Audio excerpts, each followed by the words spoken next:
Steve White joining you on the Rural Radio Network, visiting with Anastasia Meyer. She's an agricultural economist with the University of Nebraska-Lincoln. Anastasia, one big beautiful bill got done. Now we've got a government shutdown, kind of lost in the discussions.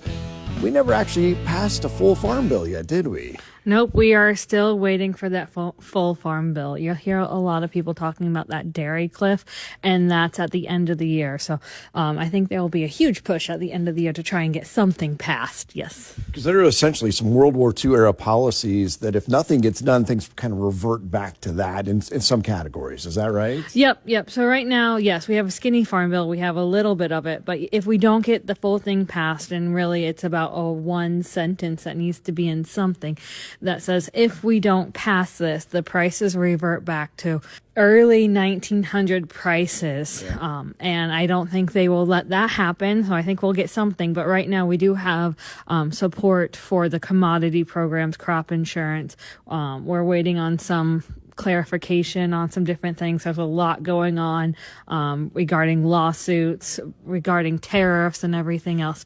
But yes, we do need the rest of the farm bill passed. It's that more the policy side of it. Right. Meanwhile, we have a government shutdown. There's not a lot of action happening in D.C. So there are just a whole lot of unknowns right about now, aren't there? Yes, there are.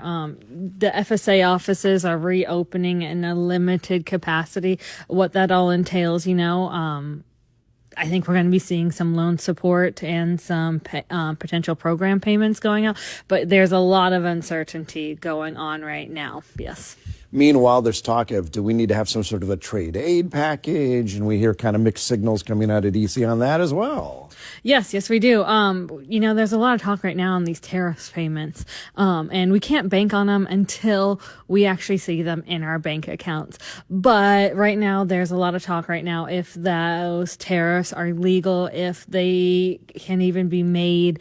There's a lot of talk right now on the legality of the SNAP program and making those payments. It's an exciting, kind of scary time to be watching the politics related to farm policy.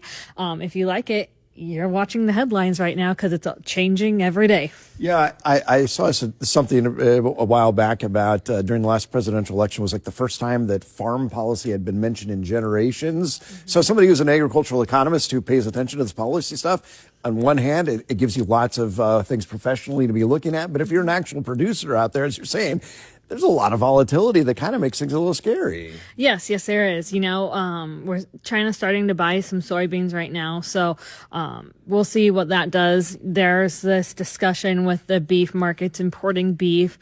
That gives ranchers a lot of uncertainty.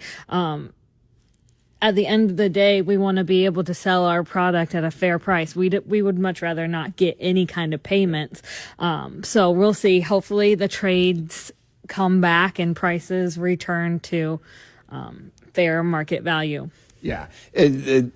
All of which to say the folks in D.C. have some work to do to give us some direction on all of this. Yes. There's some work to be done. I think producers are committed to providing a safe food product, safe commodity crops to the public.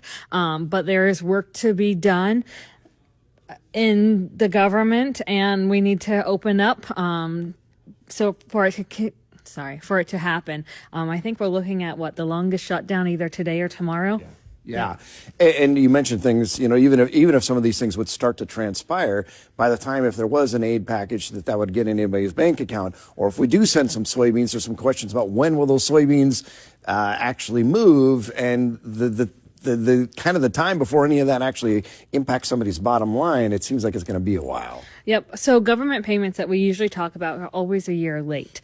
So chances are they're not going to come within this calendar year. It would be next October. And so that's scary. A lot of farmers in ranch are considering, that what is their bottom dollar? Are they going to be able to make all their loan payments right now? And I think that's the biggest thing that we're hearing. And so producers, you really need to be looking at what your cost of production is, what your bottom line is, and see if there's a way that you can economize and maybe cut some costs, because we don't know what the future is going to hold for prices.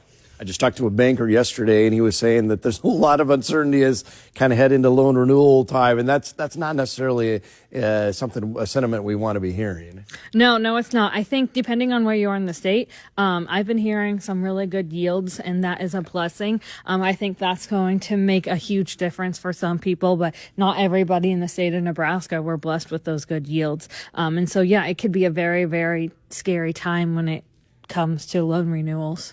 One good resource, though, is always cap.unl.edu to stay on top of all of this. Yep.